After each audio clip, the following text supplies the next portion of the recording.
বিস্ময় বললেও হয়তো কম হবে। মাত্র 7 বছর বয়সেই গড়ল রেকর্ড।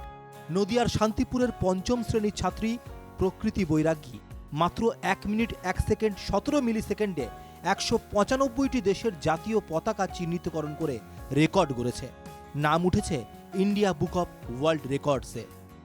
সব কান্ট্রির ফ্ল্যাগের কালার বলতে ভালো লাগে। ভালো লাগে? এগুলো কে শিখিয়েছে? বাবা, মা। তো কি ভালো, সবথেকে কি বেশি ভালো লাগে তোমার? গান। গান ভালো লাগে। আর এই যে দেশগুলো বললে সবগুলো তোমার ভালো লাগে, সব চেনো তুমি? রেকর্ড গড়ার পাশাপাশি ছোট্ট প্রকৃতি গান গাইতে ও ছবি আঁকতেও পছন্দ করে। তার এই সফলতার পিছনে সমানভাবে হাত আছে বাবা মায়ের। ডাক্তার দম্পতির সঠিক প্রশিক্ষণেই আজ সফলতার উচ্চ শিখরে পৌঁছে গিয়েছে প্রকৃতি।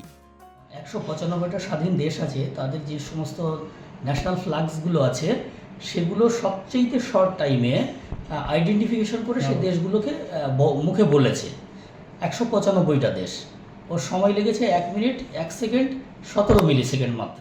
তো নিজে নিজে সবসময় গ্লোবটা নিয়ে খেলতে খেলতে দেখলাম ওই গ্লোবটা টোটালটা ও যেখানেই জিজ্ঞাসা করা হোক না কেন ও একবারে পয়েন্ট আউট করে ও বলে দিতে পারে যে কোন কান্ট্রি কোথায় আছে, কোন আইল্যান্ড কোথায় আছে। রানাঘাট থেকে অনুপ কুমার মণ্ডলের রিপোর্ট, NKTV বাংলা।